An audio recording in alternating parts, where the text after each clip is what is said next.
පච්චුපට්ඨාන සංයක තේරාපදානය. පච්චුපට්ඨාන සංයක තේරාපදානය. පච්චුපට්ඨාන මහරහතන් වහන්සේ. පච්චුපට්ඨාන සංයක මහරහතන් වහන්සේ. අපේ ශාසනයේ භාග්‍යවතුන් වහන්සේ වැඩ සිටියේ කාලේ ජීවත් වුණ මහරහතන් වහන්සේ නම. උන්වහන්සේ සඳහන් කරනවා මට රහත් වෙන්න මූලිකව හේතු වුණ පින මං කොයි කාලේ කරගත්ත කොහොම පිනක්ද කියලා. මේ රහතන් වහන්සේ මේ අපදාන පාළියේ පළවෙනි පොතේ මේ කාරණාව සඳහන් කරන්නේ 262 වෙනි පිටුවේ පච්චුපට්ඨක සංයක තේරාපදානයේ සඳහන් වෙන්නේ. භාග්‍යවතුන් වහන්සේ ළඟ ඉඳගෙන වඳිනවා කියන හැඟීම ඇතිව පෙර භවයක කරපු වන්දනාව තමයි රහත් වෙන්න හේතු වෙලා තියෙන්නේ. ළඟ ඉඳගෙන වඳිනවා වගේ පෙර භවයක කරපු වන්දනාව. එතකොට මේ ජීවමාන සංඥාවෙන් අදත් එහෙම වැන්දොත් කවදාවත් ඒක අපට අහකට යන දෙයක් නම් වෙන්නේ නැහැ. මේකට හොඳ උදාහරණයක්. මේ භික්ෂුව පච්චුපට්ඨක රහතන් වහන්සේ අත්තදස්සී බුදුරජාණන් වහන්සේ ලෝකේ පහළ වෙච්ච කාලේ. එතකොට බොහොම කල් අත්තදස්සී බුදුරජාණන් වහන්සේ ලෝකේ පහළ වෙච්ච කාලේ යක්ෂ සේනාධිපතියෙක් හැටියට ඉඳලා තියෙනවා. යක්ෂයෙක්. නමුත් අත්තදස්සී බුදුරජාණන් වහන්සේත් මේ වෙනකොට පිරිනිවන් පාලා. මේ යක්ෂ සේනාධිපතියා භාග්‍යතුන් වහන්සේ දැනගෙන මෙයා කල්පනා කරනවා මට ලැබුණේ ඊටාම අඳුරු කාලයක්, මහ පුදුම ශක්තියක් තියෙන, පුදුම බලයක් තියෙන, පුදුම හැකියාවක් තියෙන යක්ෂ සෙම්පතියෙක්. ආලෝක යක්ෂයාගේ ශක්තියත් අපි ටිකක් අහලා තියෙනවා. ඒ වගේ මහ ලොකු බලයක් තියෙන කෙනෙක්. ඉතින් මෙයා කල්පනා කරනවා මට ලැබුණේ ඊටාම අඳුරු කාලයක්.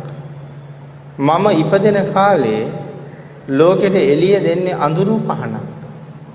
ලෝකෙ එළිය නැහැ. ඒ ලෝකෙ පහන නිවිලා. අඳුරු පහන් තමයි දැන් දැල් වෙලා තියෙන්නේ. මට හම්බෙලා තියෙන අඳුරු පහනක්. මට තිබිච්ච බලයෙන්, මට තියෙන ශක්තියෙන්, මට තියෙන හැකියාවෙන් ප්‍රයෝජන ගන්න මට ශක්තියක් නැහැ කියලා කල්පනා කර මෙයා ප්‍රමාදයටපත් වෙනවා.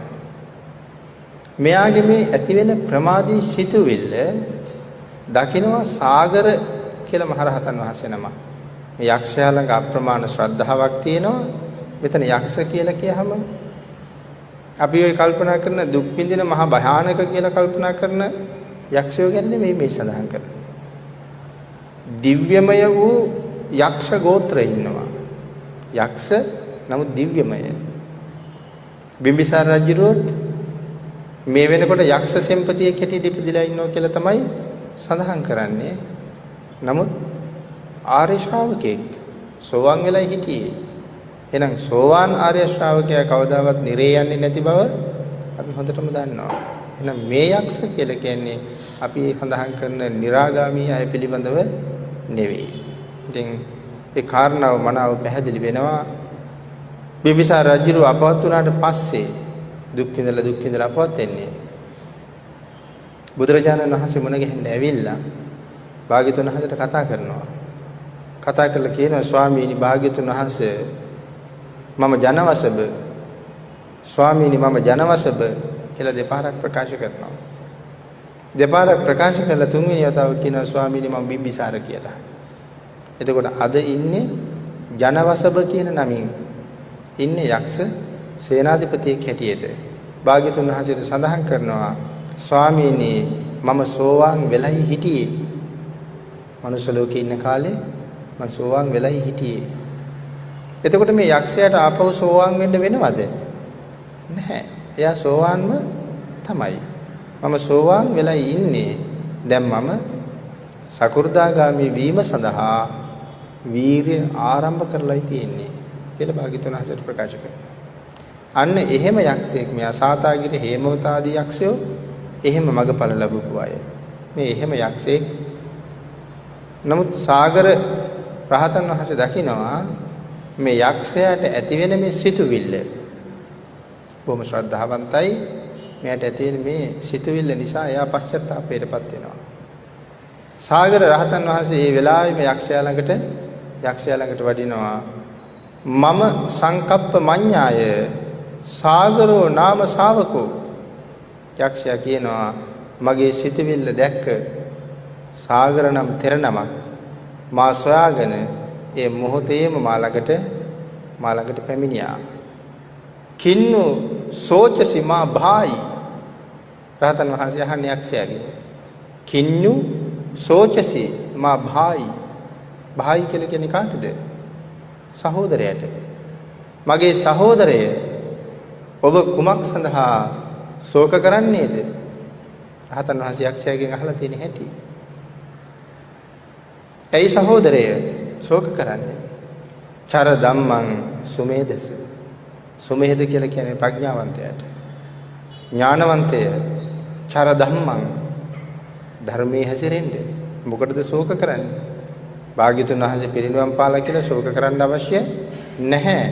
ධර්මයේ හැසිරෙන්නේ. චර ධම්මං සුමේදස. මෙහෙම උපදේශයක් දෙනවා. භාග්‍යතුන් වහන්සේ විසින් කුසල් බීජ අපි වෙනුවෙන් වපුරලා තියෙනවා. අපි වෙනුවෙන් කුසල් බීජ වපුරලා තියෙන්නේ. මේ ධර්මය.